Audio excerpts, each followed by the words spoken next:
Hello everyone. It is a pleasure to be with you this August gathering at the India Global Week 2020.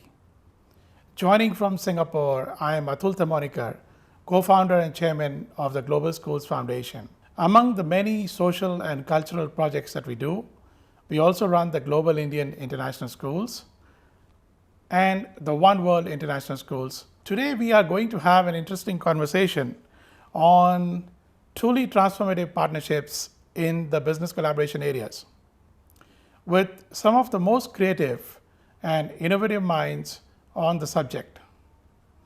Joining me from Singapore are Mr. Wong Hing Fine, Group CEO, Sabana Jurong Private Limited, Mr. Girish Ramachandran, President Asia Pacific of the Tata Consultancy Services based in Singapore, and Mr. Satya Ramamurthy, Partner and Global Head of Strategy and Head of Infrastructure and Government for KPMG. Around the mid-90s, Singapore's then Prime Minister, Mr. Goh Chak Tong, took exceptional steps to engage with India at economy and many other levels. Since then, the partnerships between Singapore and India have only grown from being just an umbilical one to one of the strongest in social and a powerful economic one. It has led to substantial improvements in the business engagements and made lives better for their citizens. Today, we shall explore areas for industry collaboration in key areas such as infrastructure and skills and development, and in areas such as technology, life sciences, and other emerging sectors. In these post-COVID times, our focus shall be to explore major business transformations that will attract Singaporean companies or the MNCs based here to grow their business in India, and the Indian MNCs and businesses to grow their business in Singapore. I believe that the most transformative initiatives by India is that of Atmanirbhar Bharat, or Self-Reliant India, announced recently by Prime Minister Shri Narendra Modi.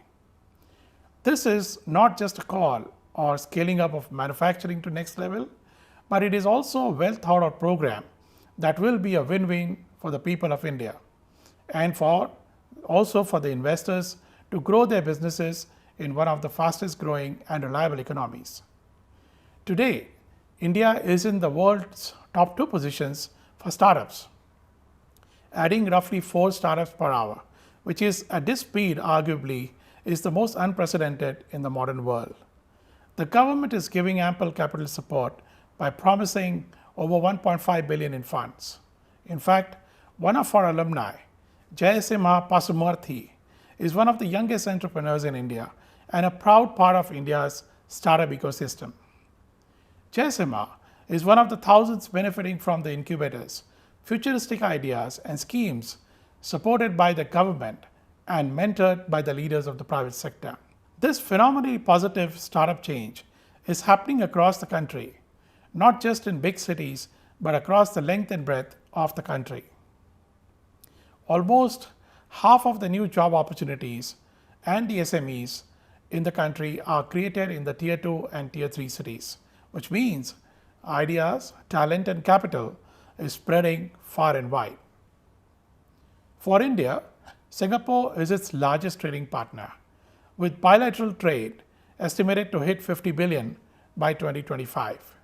India too is looking at ways and means to stretch its GDP to 5 trillion USD, which is not a question of whether it can, but merely a question of when it will achieve. One way of looking at transformation in present times is to explore where Singapore's business strengths lie and how can both countries leverage on these. One such example could be that of the silicon manufacturing, which India can spin the entire value chain in that sector.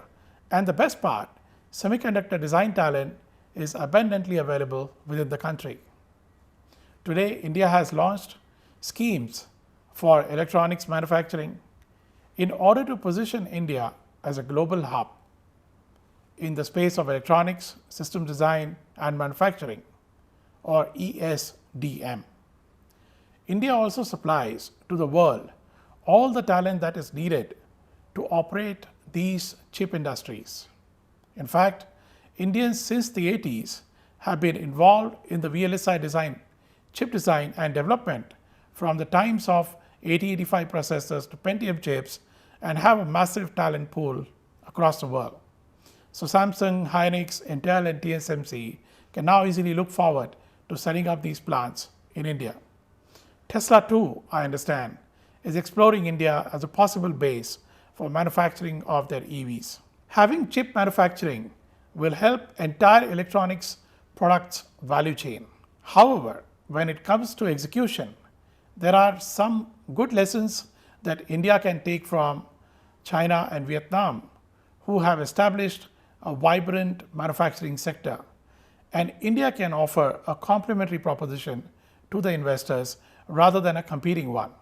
Among the most attractive factors that make India a destination of choice for the multinationals are logistics and maritime potential, a very large domestic consumption base, a massive investment in physical and digital infrastructure. It seems it has already set one of the longest fiber networks across the country and possibly in the world. The historic tax reforms, GST, etc., speed at which they were introduced speaks volumes of the leadership of Shri Modi. Business-friendly government and increased ease of doing business, a young workforce, a high technology adoption rates, and focus on sustainability and environment conservation. Singapore and the world should realize that entrepreneurship, technology, and innovation are at the heart of transformation of India, and likewise Singapore. The Startup India movement has created a dynamic ecosystem, and India's startups are revolutionizing service delivery and quality as well across several emerging areas of the growth.